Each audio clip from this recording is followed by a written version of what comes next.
Today, there are 2 million descendants of French-Canadian immigrants living in New England. These are our stories. Welcome to the French-Canadian Legacy Podcast.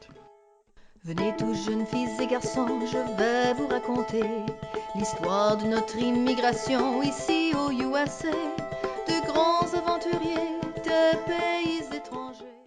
This is the French-Canadian Legacy Podcast. I am Jesse Martineau, and today's guest is author Jane Martin.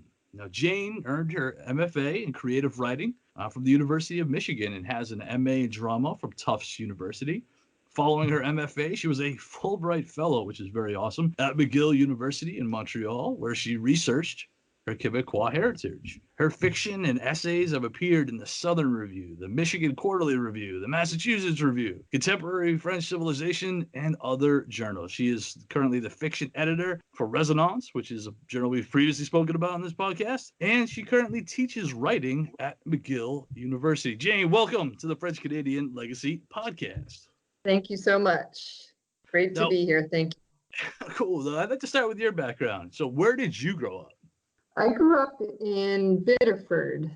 My mother grew up in Biddeford. My father grew up in Saco. My grandparents, some grew up in Biddeford, some grew up in Fort Kent, some grew up in Canada.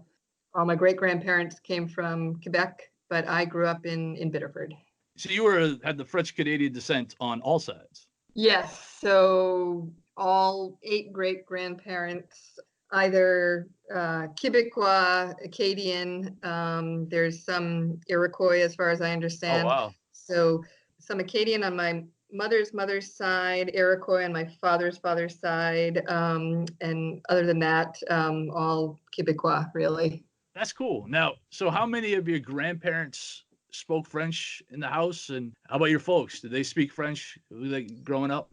Even though both my parents were born in the United States, French was their first language. My mom only learned to speak English when she was 14, even though she grew up in Biddeford. And all 4 of my grandparents, their first language was French. My grandmothers, my memes, really spoke little English, actually, ever. They did speak English, but it was French they were much more comfortable in French. My grandfathers spoke French as a first language, but they were perfectly bilingual. So they spoke English as well. So yeah, I grew up very much in a house where French was present every day. It was, my parents would speak to each other in French. Sure. They would speak to their parents, their sisters. They would speak to us in a mix. I'm the youngest of 5, so my first 2 siblings' first language was French. My first language was either a mix, or one of my brothers tells me my first word was drapeau, which is flag in French. Nice. But I grew up very much in English during school with French as a subject, but my parents always spoke to us in a mix of French and English. But we were expected to respond in English, at least by the time I was growing up. So. Interesting. First of all, I think it's kind of cool that your mother had the opportunity she must have been able to go to school then entirely in French. She did. That's so awesome. Yeah, she was in St. Andre's School in Biddeford and St. Andre's High School, and it was 100% French. And I think I asked her, I've asked her various venues, why did you, so how is it that I spoke mostly English at home? Right. And she said, well, by the time when you went to school, French was only a subject.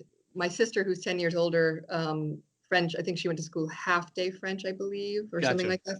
Yep. And so I was coming home speaking English. And so the town, Biddeford, was also transitioning into more of an Anglophone town. So it was just sort of I think my parents responding to change times, whereas when they grew up, Biddeford primarily French. So that's how they experienced it. But then by the time I was growing, a generation later, it was very much probably predominantly English. So they were responding to that. Sure. And I think it's interesting though, because it happened within your generation. Because you have older siblings that would have had a different experience than you. That's kind of cool. Yeah, I know. Yeah, they're I think, I now speak French pretty decently because I've lived in Montreal 8.5 years, but like sure. my siblings, I think they more naturally understood French, my first two siblings, the oldest, and they understood my parents better and my grandparents, and it really was their first language. So they were more naturally adept, I'd say, at it. Whereas for me, it was, even though I grew up hearing it, what I've learned is that if your parents do not force you to speak to them, you won't really like learn. That's my experience. So yeah. it was only when I forced myself on a daily basis to speak that I, really began to speak.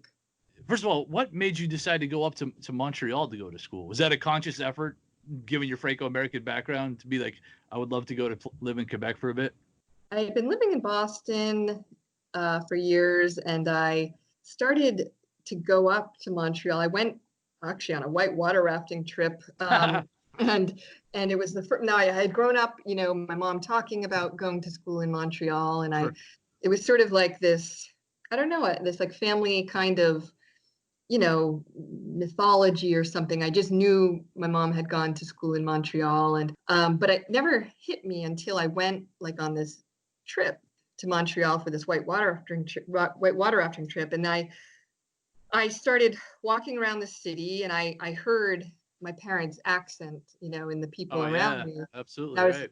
Yeah, and it just hit me like, this is, oh my God, this is the exact place where I am from, and this is the exact place where my heritage is. This is why mom and dad sound like they sound, and oh my God, there's carton and totière in this in the stores. And then I walked by my mom's school, and I physically could see where all these stories, she had told us about had taken place. And it was just very profound for me. And so I thought, and then when I was in Boston, I started dating someone who wanted to go to Montreal all the time. So we would go on, maybe every couple months. And that helps. Sure. Yeah, I started familiarizing myself with it, and I just became more connected to it and more drawn to this like sense of belonging to this one specific place. And before then, I think I had always gotten involved in other people's heritage stories, like Portugal and Venezuela and Armenia, and all the people I had dated had come from those places. But then when I realized I came from a very specific place in the world and a very specific culture, I thought, I have this too. And I actually got a little angry that I feel like I had been deprived kind of this sense of having what everybody else had. I'm not sure why. I think it's a mix of things. One of your guests, I think, spoke about that a little bit. I forget which one, and I really identified with her when she talked about that. But then it was this sort of mission. I thought, I'm going to at some point live here. Right. And after I got a master's in Boston at Tufts, and then I got another master's at University of Michigan. And after that master's, I thought, I'm going to try for a Fulbright, and I'm going to try to go to McGill, do my research there, and it worked out. And I did a year of research at McGill, and I decided to stay an additional 5 years. I left for 2 years, and then I've now been back for 2.5 years. So very awesome. Now, there's a ton of your personal story that I would like to get to, and at the end we may double back. But in the meantime, I want to get to some of your work, because I think we're going to get a lot of your story when you talk about some of the things you have written, because clearly your perspective on cultural identity and how you view your cultural identity, you can see on a lot of the things you write, and it's very awesome. I would like to discuss a piece that you wrote called Invisibility in Writing. Maybe you could tell us about it, and then maybe answer why you were invisible, why you felt yourself invisible.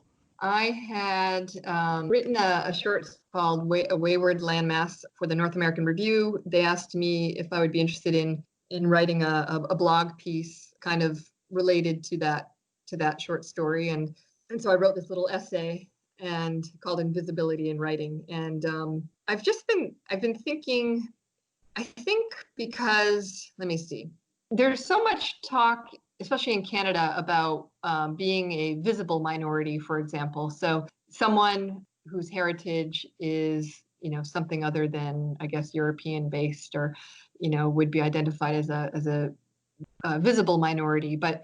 And there's much discussion and research on this, but I think there's, a unique set of considerations, a unique set of experiences of pain associated with being a minority who is invisible. Sure. So I think there's less permission to talk about, let's say, maybe your history and your pain and your suffering and your identity if you are not identified as being a minority group as easily, let's say, in contemporary culture. So Gotcha.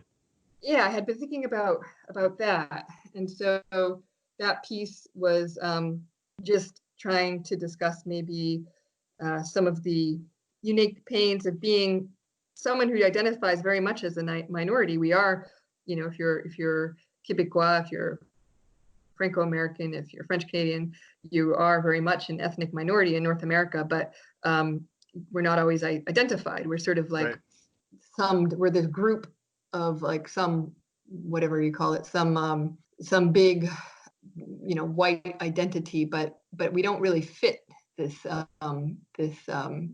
typical story. I don't think many people who fall into that category, pan-ethnicity of whiteness, fit into that story. We're all ethnic in some way, but I really feel like we do not. Like the Quebecois story is very unique. We're colonized people in North America, and it's been struggle, it's been immigration, it's been deportation, and so all of those things I know about myself, but others may not know by simply looking at me and other Quebecois. Thought it was something I found myself thinking about a lot. So that's what that little piece was. No, that's awesome. To identify. And you've already used a couple of different phrases, and we've had entire episodes about what we call ourselves. And you're the first one. We've heard a bunch of things, but you referred to yourself as a Quebecois American, which I thought was kind of neat. Why do you choose that? Well, I guess, having lived now in Quebec for 8.5 years total, I see that in Quebec, okay, so like around la Révolution tranquille, Quebecois perception of ourselves changed from being French Canadian, which implies, being a part of Canadian culture, to deciding that we were, maître chez nous, something like that, masters of our own home. Sure. So it's very rare to hear somebody refer themselves as French Canadian. Really, that's often a reference that an Anglophone will make about Quebecois, or sometimes a Quebecois in front of an Anglophone will say French Canadian, but it's almost like I also always cringe a little bit because it's almost to some conciliatory move or something. So, so the Quebecois calling themselves Quebecois is about claiming a culture, a history, a past, a territory that, as a group, as a culture, I think Quebecois have been historically denied us. And so it's about reclaiming identity and no longer identifying ourselves in reference to Canada. So, so just knowing this, it's in part for me a bit of respect for my Quebecois ancestors who came before me and who struggled to keep this culture alive. And in my 100-year, absence from Quebec, my family's. So, however, in the United States, I often do say French Canadian just to have to avoid, explaining the whole thing. And I think it's not as political in the United States as it would be in Canada necessarily. Whereas in Canada, I would feel like I was being possibly insulting, especially if Quebecois people are in the room. To say French Canadian, I would feel like I'm being disrespectful. So I knowing the history now is, I feel like I'm very much a Quebecois American. I also say Franco-American, but, sometimes French Canadian in the whole thing. But my preferred term for myself, whenever it makes sense, is Quebecois American. Yeah. That's awesome. Now, I'm curious. Did you always feel comfortable referring to yourself as a Quebecois American, or was it when you picked up enough French to justify it, or was it having spent enough time in Quebec? Was you got to because I don't know if I could be up there like for a couple of weeks not speaking the language and consider myself a Quebecois American. I would think I would have to check a couple of boxes before I got there. Right. That's interesting. I think it was a combination of learning the history, learning learning the history and having this respect for the struggle of the Quebecois, and wanting to sort of pay respect to that. But also, all 8 of my great-grandparents are Quebecois or Acadian or First Nations. And we all come from Quebec. So I can't think of anything more. That is where I am from. I like that. Yeah, so that's probably me that has to change that. Maybe you've talked me into it. I like it. Same thing. All of my great grandparents were all from Quebec, every single one. Yeah. So no, that's awesome that you can take ownership of that, because of that heritage. I love that. And one of the things you bring up in this piece is you compared kind of like the battles that were faced by the Franco-Americans versus those by the Quebecois, and you seem to have a pretty unique perspective to be able to bring to that discussion. So I'm wondering if you could talk to that a little bit. From reading a bit of Marc Richard, I met Marc in Montreal. We both were asked to do a reading at the American Embassy years ago, and he was reading, I think, either from an essay he had just written on the KKK and Franco-Americans, or from his book in progress. And sure, he's a historian at Plattsburgh, and Franco-American historian, and so his article always has stuck with me about this unique, moment in the 1920s in Biddeford and throughout other Franco-American towns, of Franco-Americans encountering the KKK and having to take a stand for themselves, for their right to be in the United States, for their right to be in Maine.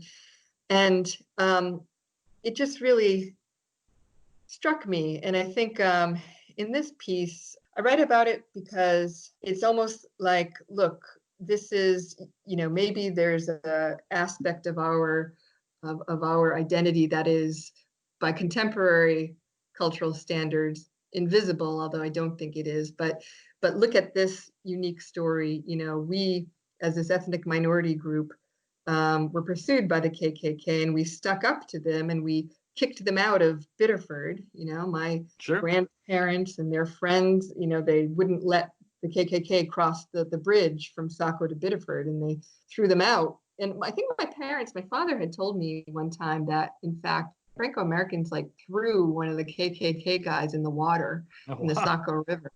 Wow. Yeah.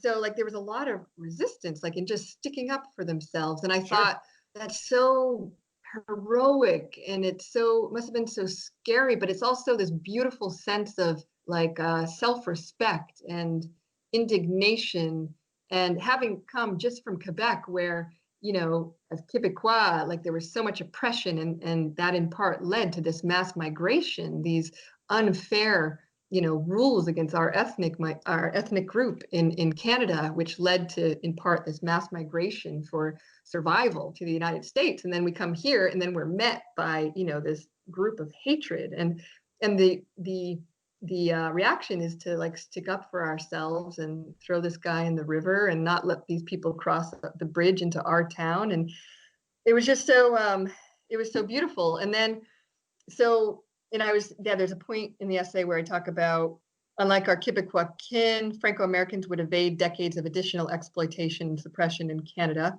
So the Quebecois had, decades and decades, generations and generations of being just canceled out and suppressed, and their culture, our culture, being ignored and bullied out of existence, attempts of that, and even now. And so, we evaded that as Franco-Americans to some extent, but I think what we did face was this legacy of invisibility. So my grandparents' generation fought the KKK, but by one generation, 2 generations later, most of the descendants, are struggling to relearn French. But I do still think we are integral. Our identity is still, we are still Quebecois American. We are still Franco-American. We are what we are. That doesn't change.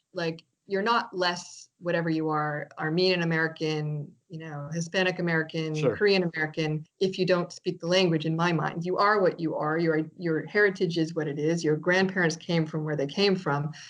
Can you access less of our, maternal heritage, our patrimony, whatever. Yes, if you don't speak the language, yes, you do access it less, but we are still what we are.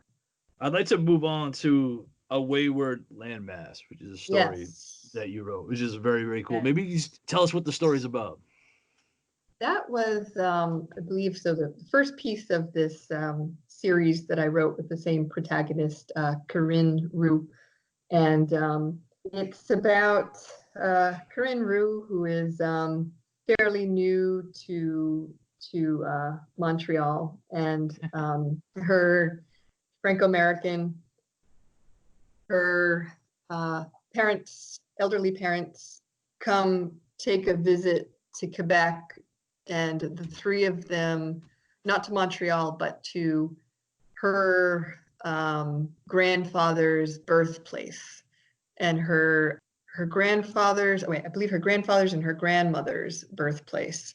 And the three of them look for her Pepe, so her father's tombstone in a cemetery, and they're having difficulty finding the tombstone. But it's also a story about their relationship, the three of them, and Corinne has just gone through this painful breakup with this Anglophone Canadian woman, Moira, really in a lot of pain over that. And her elderly parents are in the way that they can, trying to offer comfort, which is sort of a culture clash in ways at times. Corinne trying to educate her parents about things she's learned in Montreal, and they're kind of annoyed at it at times. And each person has their own bit in the story. I alter between point of views. So it's the father, and then it's Corinne, then it's the mother, and trying to show different perspective on sometimes the same incident, or just to try to show their three different realities, but then show how they feel about each other, their perspectives about things. So, have you done the look through the graveyard with family thing? I've done that with my dad up in Quebec, and it's pretty neat. Is that right? Yeah. You've done it? Yeah. Who were you searching for? My dad, my double great grandfather. Is that right? Okay. So that's powerful. Is not something you've done? Actually, I did. I did it for my and it's the same town, in fact, that I mentioned in the story, Saint-Norbert d'Athabasca. That's my grandmother's hometown, but the person who was buried there was her brother. Gotcha. And he was the only one who didn't immigrate, because he died before immigration to the United States. And so when I was at University of Michigan doing an MFA in creative writing, I got a grant one summer to go travel, and I went to this little town, and I went on a search by myself to find that's cool. Yeah, to find my great uncle's tombstone, and I did find it. And I was calling my great aunt. It was her brother. My meme was already gone, but my great aunt was still alive, and I was calling her and asking her, and she was telling me, with like really incredible precision, where to look in the graveyard. Oh, that's cool. Yeah, and I found it, and yeah, it was really powerful, and I remember the scenery, and I guess like a lot of people, like when I write something that's fiction, I like to start, I like to include things that are from my life, but kind of to imagine, what if this or what if that had happened, or what if, in fact, mom and dad had come with me, or and what if dad had this happen in his life, and what if mom had that, or what would it be like, and what would these three versions of ourselves, or these people, what would it look like? So some things were out of my memory of my own sort of solitary, quest for my great uncle's tombstone. And then I thought it would be neat to make it more about this father's Pepe. Right. And so, yeah, his Pepe, and then his mother, I think I have her born there as well, but his Pepe. I did need to bring up one specific line that kind of jumped off the page at me when I was reading this. Actually, I pulled the stop and pulled out the highlighter when I got to it. Main character's from New England, moves to Montreal, and doesn't like it when people speak to her in English. Notes that she does not want to be accommodated. I want to learn French. If I'd wanted to learn English, I would have moved to Ottawa. And maybe you could just talk about that interaction, because I thought that was awesome. You know, this is born a bit of some of my frustration in Montreal and I got other that people feeling, who, yes. Yeah. yeah, you know, other people who moved to Montreal, and in particular Montreal, which is particularly bilingual. There's this big Anglophone Canadian discussion about accommodating. It's almost like, I think the Quebecois, well, they do often joke that it's accommodation for all cultures except Quebecois culture. So like there's this accommodation, I would say, especially Anglophones who speak French, for example, are working at a store and they are supposed to be speaking in French, but they hear that you have an Anglophone accent, which I do. Sure. They will often switch to English, but you know, and so I will often continue in French because That's awesome. I have a huge accent. Yeah, I have That's a huge cool. accent that even my mother couldn't understand, by the way. But like I have this I have this huge accent, but I can speak French. So, and I'm in Quebec, so I want to be speaking French. I want to be speaking the language of my parents, of my grandparents, of my great grandparents, and of me, you know, of my culture. Right. So it's particularly personal to me because it is my parents' first language, but it is also, I think, technically my first language. And so I feel like it is my right. It is my right to speak French in you know, the region of Quebec. So, and the Ottawa bit was, you know, I don't know how people would feel about that. But I, you know, because Ontario and Ottawa in particular, there are many Franco-Ontarians whose story is, I think, in many ways similar to Franco-Americans. And you know, the people who identify as, let's say, French Canadian, so, you know, French-speaking people outside of Quebec, let's say, who might identify as French Canadian, right. Many of those folks, the same thing with Franco-Americans in Canada, have lost their language because of assimilation laws as well in Canada. And so it's the same struggle as us. And I find it to be particularly horrifying and hypocritical that, you know, this has occurred in Canada, which promotes itself as, you know, so quote multicultural and so quote bilingual, but many people of French descent in Canada have had the exact same struggle of losing their heritage and their hospitals and their schools and their language. So I said Ottawa in the story, even though Franco-Ontarians, for example, exist, it's the same struggle very often for them. And so it's a bit of a dig at particularly Moira in this story, yeah. who is an Anglophone Canadian and who I think would, in my mind, sort of was a champion of this cultural mythology of Canada being this like morally superior multicultural land, where in fact it's the same old assimilationist struggles as, you know, the United States, for example. So it's kind of a dig at her because it's like, in her mind, Moira's mind, well, Ottawa, Ontario, and Canada is supposed to be respectful of multicultures, you know, but it's really not of Quebecois culture or French Canadian culture, to the extent that even the Franco-Ontarians will have a challenge to hold on to their language. So Corinne, who is getting a sense of what is a possible insult to an Anglophone, you know, uses that. And I think there's a line there where she's a little bit unsure if she insulted her or not, or something. Yeah, that's awesome. All right, I'd like to transition to another story you wrote called "Stay or Go," which is very cool. A lot of similar themes. Yes. Obviously, to get the same main character. Yes. You know, maybe you could tell us what this story was about. Yeah, so Stay or Go is it's Corinne Roux, and she is now, let me see, this Stay or Go would be, I think, the second story in what I saw as this series. This one was published by Michigan Quarterly Review, and she at this point is deciding whether to stay in Montreal or go back to New England. And her father has died.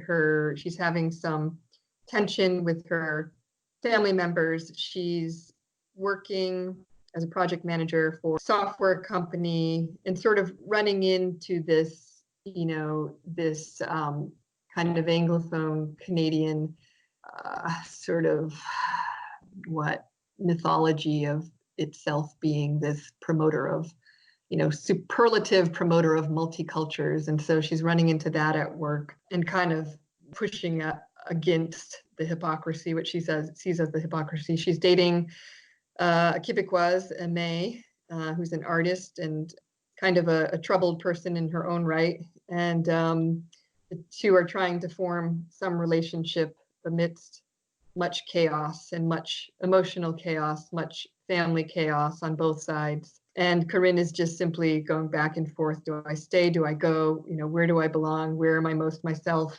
Who sees me most? What will my life be like if I go back? What will my life be like if I stay? It's really sort of about that. No, it's awesome. And one thing, both pieces that we're talking about here, that comes up a lot is the character clearly has a connection with Quebec. She feels, that's her ancestral homeland. She takes a lot of pride to be able to speak French. Yeah. Yet on the other side, it's pretty clear that she's not completely accepted by the Quebecois. So she's fighting hard to be part of this group because she thinks she deserves in, but she's not always viewed as being one of them. So I thought that kind of came up a couple different times. Yeah, it's insightful. And for sure, that's also inspired by, Jane, my own frustration. And I'd say being Franco-American and going very much as an adult, let's say, to the Quebec homeland, you'll encounter sort of resistance from every possible angle, whether it be from Anglophones who see you as an American and are in some competition that I hadn't known about before I moved to Canada, some competition with us about whatever, being morally superior or about being less assimilationist or more multicultural. Or yeah, right, yeah. So there's that, but then Quebecois as well, who may not know our history, may not know that we actually are of Quebecois heritage and how on earth we arrived in the U.S. The piece, it almost seemed like not only did they not know, they weren't super excited to learn that heritage. Yeah, that story, the Franco-American story. I would say, in my own experience, I've encountered both sides. I've experienced disinterest, could care less. I'm just either just an American or it just doesn't matter. Or I have also, especially people who are maybe a little older and remember that they had or have cousins in New England, or their parents were born or died in New England. It runs sort of the range. There are some people who are extremely, extremely interested in it. And there's a very close connection between the two cultures, between New England, especially Maine, and Quebec. But then, other times there's this sort of that I've encountered myself, kind of like, I know what I am. I may be invisible, to right. you, but I am this, and I do belong here. And, I may be the only one in this little group who knows that I belong here, but I do. And it's a lonely feeling. It's a lonely feeling, but I am certain of it, but it's like, it's funny because I heard recently this interview on this podcast called On Being, and it was this trans woman was talking about her experience sort of in the world before she transitioned, and she speaks about it almost in the same way. It's like she knew, what she believed herself to be, and in a group, and in a group, she would not be identified in the way she identified herself, but it's almost that. It's like, I know what I am. I am Quebecois, and yes, I grew up in the United States, but my mother's name was Muriel Jacqueline Nadeau. My Pepe was, Raoul Nadeau. My grandmother was Glyn Duby. And so like you can't get more Quebecois or Acadian or than that. Like this is all around. So who I am. So yeah, it's to be an American, Franco-American who goes into the homeland of Quebec, you must be prepared in a way I wasn't, or you don't have to be prepared, but just you will encounter this sort of challenge always to be seen or acknowledged or recognized or welcomed sometimes, There's a couple other words I need to get to because I think they're really cool. The complicated concept of home for a Franco-American woman-loving woman, which I thought was neat. And one of the things that jumped out at me, you noted that the Franco-American in Quebec is made to feel more American than perhaps she ever has. Yeah. Now, I was just like, you talk about like, obviously, I mean, I'm guessing that was a personal experience.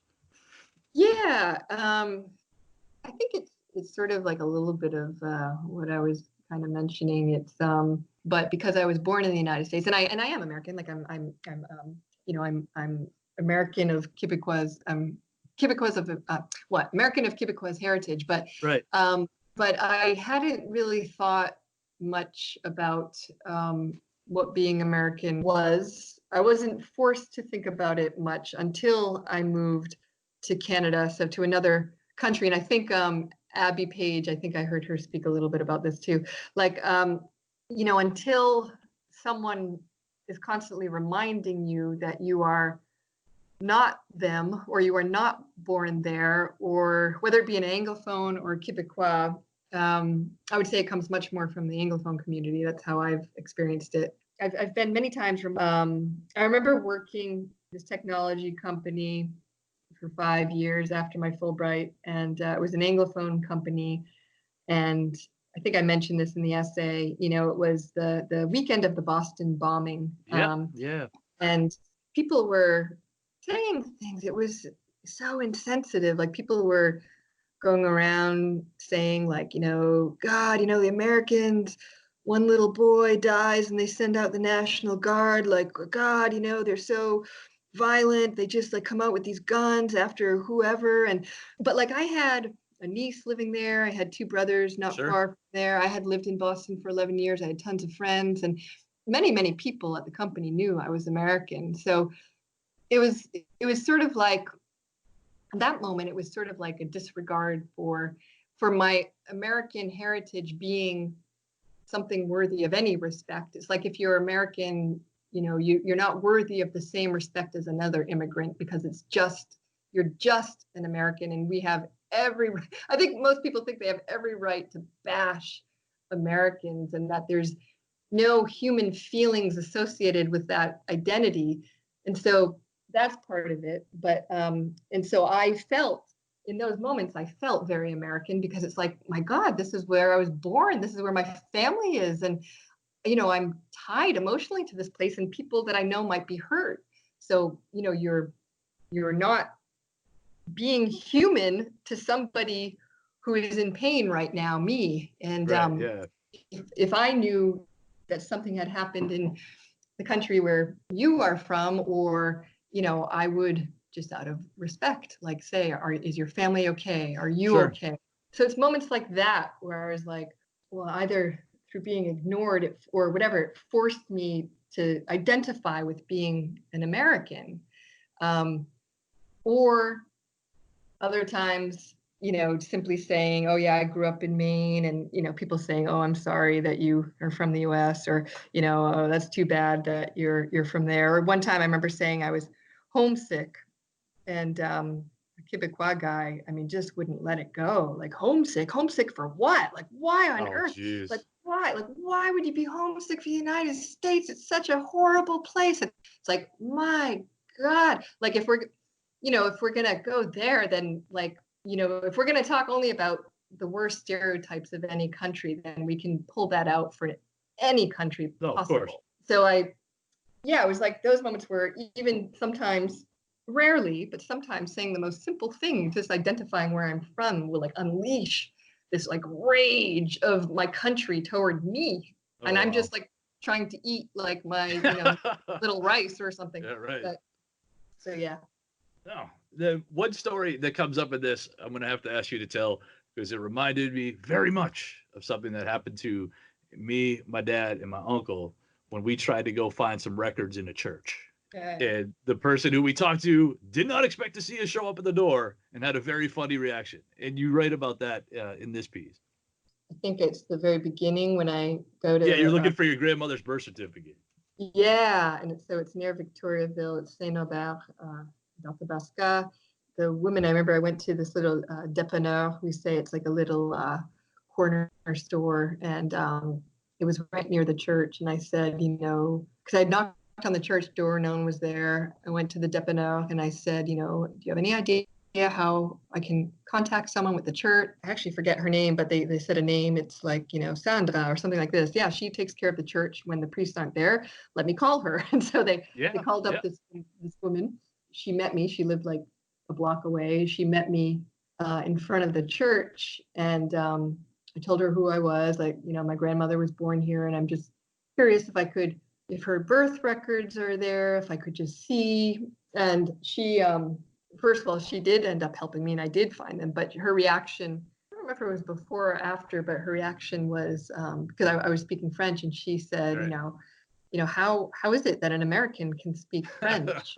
And so I many times I have to explain, many times, at least once a week, I'd say in Quebec, I have to explain. Well, it's actually my parents' first language. My heritage is Quebecois, and so I explained that to her, and that my grandmother had been born there and had immigrated to the U.S. But I thought it was funny because there is this stereotype too, which I think is just that, a stereotype, because I would say most every American I know speaks more than one language. I mean, this I'm sure it's. I don't know that Americans speak speak one language far more often than many other countries. I find many Americans speak more than one language. So it was just such a stereotype that no American can speak another language other than English. But more than that, it was like, well, my God, it's like my whole family's first language. So like it's so far from the stereotype that this woman had of me that it was just striking. Like, oh my God, there's this disconnect. She doesn't know this about me, that I am really, really, really like Quebecois, Yeah, no, absolutely. It was funny because we went to my dad, myself, and my uncle. We went to a church in tiny place, Saint Monique, Quebec, and the priest was there, so knocked on his door, and kind of like the similar reaction. But obviously, my dad and my uncle speak French. They, spoke at the house growing up, and he had no idea what to make of the three of us showing up at his door. That's so funny. And did they have to explain like their history? Sure did. Yeah, absolutely. That's so funny. One thing that I would like to talk about, because I believe it's an experience that your mom had, if I'm not mistaken, which was those who, from New England may go to Quebec for a time, and then return. All of a sudden, now we got phrases and words that they didn't have when they left, and then there being a reaction to that when they come back. It was really, I always thought that was incredible. So my mom grew up in Biddeford, so she spoke, Franco-American French. And when she went to Montreal, she encountered more of Quebecois French, but probably more also of an international French. And so there were words that were different. The accent probably was a bit different, at least with some people. And I think she felt very self-conscious about that. I know she did. She talked about that all the time. And she felt very self-conscious in the same way, I think, that some people coming from France to Quebec, there's a tension there because some people from France coming to Quebec will make fun of the Quebecois accent, whereas, the Quebecois have just been here doing their thing, for a very long time. And so for someone to come in and say, "My God, you're not speaking French." But in some ways, it's the same thing with Franco-Americans, because when Franco-Americans immigrated to the U.S., certain parts of their language kind of froze. Sure. And so my parents, used certain terms that Quebecois no longer use, or might have had a regional accent that kind of froze. And so I think that's what my mom sort of transported with her to Montreal. And so she, learned, I think, more of a whatever standardized or Quebecois French while she was in school, and she was studying all in French. And then when she came back to Biddeford 3 years later, she said she felt like she was considered a snob because her accent was different. Is that crazy? That's yeah, crazy. It's so crazy. So she intentionally reverted that's to nuts. Yeah, but I heard between her French and my father's French a huge difference. Like my mom, I could understand my mom's accent better than my dad's. My dad's was more regional. His mom was born in this little town, Saint-Norbert d'Athabasca. My mom had studied in Montreal, and so I could hear the difference actually between accents. Gotcha. But she felt like, especially when she spoke to her family, that she had to use a different accent than what she had learned in Montreal. That's wild. Yeah, I thought that was kind of crazy. Yeah. I did want to move on to a couple of the radio documentaries you've done. Sure. And the first one, again, it's a story I've told a number of times on this, is that, the church I grew up in, that my parents got married in, my grandparents got married in, is now storage for the Palace Theater here in Manchester. So I'd like to talk about the documentary you did called The Passing of St. Andre's Church in Biddeford. Can you just tell us about that? That was way cool. Thank you. Yeah, devastating. When I was doing my Fulbright that year, I happened to, at a party, meet a producer from CBC Radio who put me in touch with another producer. I met a reporter. She put me in touch with a producer because she learned what I was doing in Montreal. And anyway, one of the two documentaries I did, when I found out my church, my parents' church, my grandparents' church in Biddeford was closing, this Franco-American church, it just seemed, tragic and momentous in this way that, it was something was happening in our culture. And I just asked them if they'd be interested in me covering the last mass and just asking family about it. And they said yes. So I brought this equipment with me to this last mass at St. Andre's, and this church that was part of the school that I had gone to, that my mother had gone to, that my siblings had gone to, that my grandmother had gone to. Sure. And I recorded the mass, and then I had already interviewed my parents for my first radio documentary, and they were terrified, so I didn't put them through it again. I just thought everybody would be like, yeah, put me on national radio, but my parents were like, no way. And they did it only for me. So the second one, the closing of St. Andrews Church, I asked my brother, I asked my brother's friend, who was a family friend. I think that was it. And then there was me. And so we just reflected on what had happened at the church while we were growing up, what we loved about it, what we remembered, and what the church meant to the community, and just how it was a very, it was a sort of a huge piece of our culture, and how to just trying to come to terms with what was happening when that church was closing.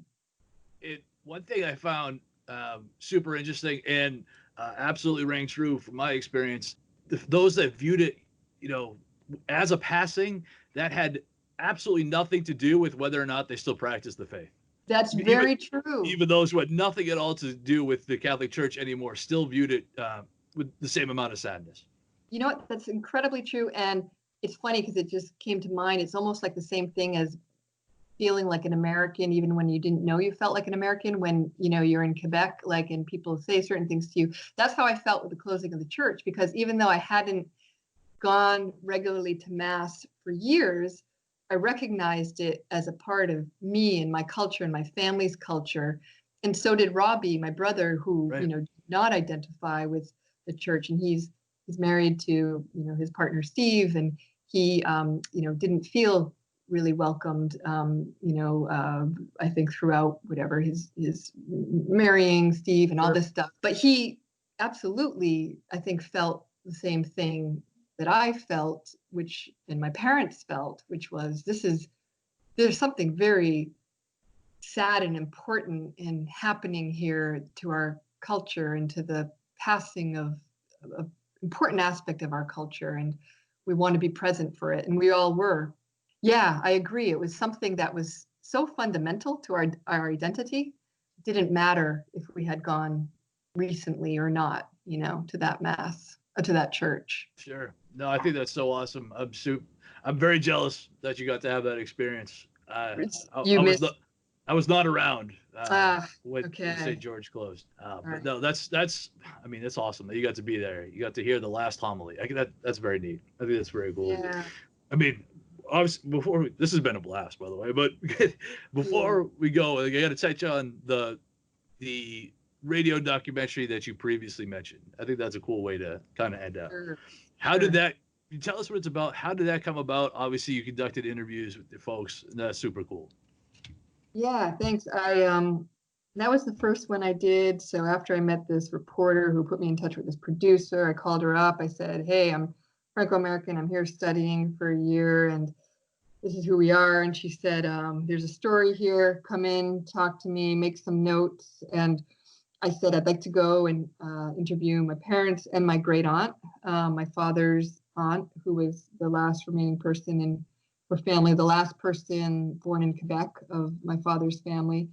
And so I went and I went back to Maine with this equipment, interviewed my tante Simone, and asked her about immigrating to the US, asked her about her farm in Quebec, asked her about my meme, her sister, and asked her about just being Franco-American and speaking French. And then I did that individually with my parents as well. Just, basically, what is being Franco-American to you, and where does the French fit in? And my parents had different thoughts about that, and told me a little bit about their childhoods. And my mother, who did this out of pure love because she was terrified, she, just spoke about her time in Montreal and kind of being happy, that I had kind of followed her path, and was proud that I was in Montreal and kind of exploring our heritage as well in the same way, in a way she had done. So yeah, it was just it was me, my first year in Montreal, in Quebec, coming to terms with who we were, and I was, coming to terms with who I was, who my parents were. Sure. And then just wanting to ask them about it, like, what do you think this is about? Who do you think we are? And yeah, where does was there anything that surprised you in their answers? Any of them? I remember my mom saying, and my dad too. I remember them saying, I don't think I even asked a question about this, but they both said something like, "I'm not ashamed to speak French. I'm very proud of it." Like, they said that kind of apropos of nothing.